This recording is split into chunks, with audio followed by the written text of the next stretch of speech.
ಈ ಬುಕ್ ನ ನೀವು ಎಷ್ಟು ಬೇಗ ಓದ್ತೀರಾ ಅಷ್ಟೇ ಬೇಗ ನಿಮ್ಗೆ ಹೆಲ್ಪ್ ಆಗುತ್ತೆ. ಆ ಬುಕ್ ಯಾವ್ದಂದ್ರೆ the power of subconscious mind. So ಈ ಬುಕ್ ನಾವು ನಾನು ಒಂದೇ ಲೈನ್ ಅಲ್ಲಿ ಹೇಳ್ಬೇಕಂದ್ರೆ what you think you become ಅಂತ. ಇದನ್ನ ನೀವು ತುಂಬಾ ಕೇಳಿರ್ತೀರ ಎಲ್ಲ ಕಡೆ. ಸೊ ಈ ಬುಕ್ ಅಲ್ಲಿ ನಿಮಗೆ ಕಾನ್ಶಿಯಸ್ ಮೈಂಡ್ ಯಾವ ತರ ವರ್ಕ್ ಆಗುತ್ತೆ, ಸಬ್ ಕಾನ್ಶಿಯಸ್ ಮೈಂಡ್ ಯಾವ ತರ ವರ್ಕ್ ಆಗುತ್ತೆ ಅಂತ ಕಂಪ್ಲೀಟ್ ಆಗಿ ನೀಟಾಗಿ ಎಕ್ಸ್ಪ್ಲೈನ್ ಮಾಡಿದ್ದಾರೆ. ಅಂದ್ರೆ ಕಾನ್ಶಿಯಸ್ ಮೈಂಡ್ ಅಂದ್ರೆ ನಾವು ಕಾನ್ಶಿಯಸ್ ಆಗಿ ಯಾವ ತರ ಡಿಸಿಷನ್ ತಗೋತೀವಿ. ಫಾರ್ ಎಕ್ಸಾಂಪಲ್ ಲೈಕ್ ನಾವ್ ಏನ್ ಊಟ ಮಾಡ್ಬೇಕು, ನಾವ್ ಎಲ್ಲಿ ಹೋಗ್ಬೇಕು, ಇವಾಗ ಯಾರಾದ್ರೂ ಮೀಟ್ ಆದ್ರೆ ನಾವ್ ಏನ್ ಮಾತಾಡಬೇಕು, ಇದೆಲ್ಲ ನಮ್ಗೆ ಕಾನ್ಶಿಯಸ್. ಲೈಕ್ ಸಬ್ ಕಾನ್ಶಿಯಸ್ ಮೈಂಡ್ ಯಾವ ತರ ವರ್ಕ್ ಆಗುತ್ತೆ ಅಂದ್ರೆ like it's kind of default.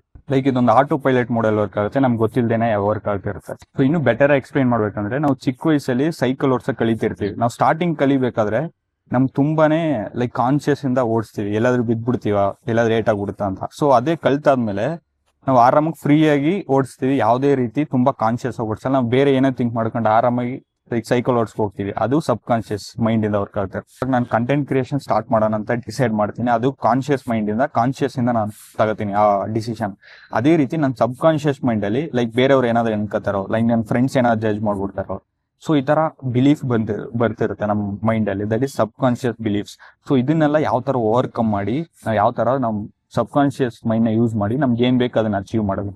ಅದೇ ರೀತಿ ನಮ್ ಈ ತರ ಸಬ್ ಕಾನ್ಶಿಯಸ್ ಬಿಲೀಫ್ಸ್ ಇದ್ರೆ ಮತ್ತೆ ಲಿಮಿಟೆಡ್ ಬಿಲೀಫ್ಸ್ ಇದ್ರೆ ಅದನ್ನ ಯಾವ ತರ ನಾವು ಚೇಂಜ್ ಮಾಡೋದು. ಸೊ ಖಂಡಿತ ನಿಮ್ಗೆ ಹೆಲ್ಪ್ ಆಗುತ್ತೆ ಈ ಬುಕ್ ಓದಿ.